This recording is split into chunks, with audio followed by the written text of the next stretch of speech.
چرا بعضی از مسئولین ما صراحتاً متاسفانه این رو میگن در رسانه هم منتشر میشه؟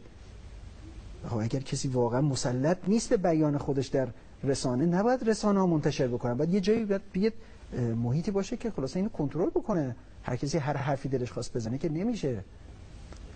مسئولی، شما مسئول در این کشور هستی. وقتی که میگی من در همون سطح پاسخ میدم، این غلطه. وقتی که میگی که بیایم دوباره ما آماده مذاکره هستیم، بیایم در به مسائل فیمابین رو حل و فصل کنیم، کدوم مسائل فیمابین؟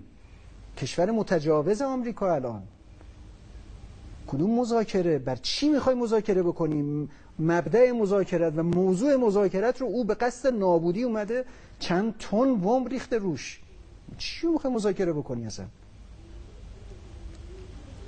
اینا نقاط ضعف ماست.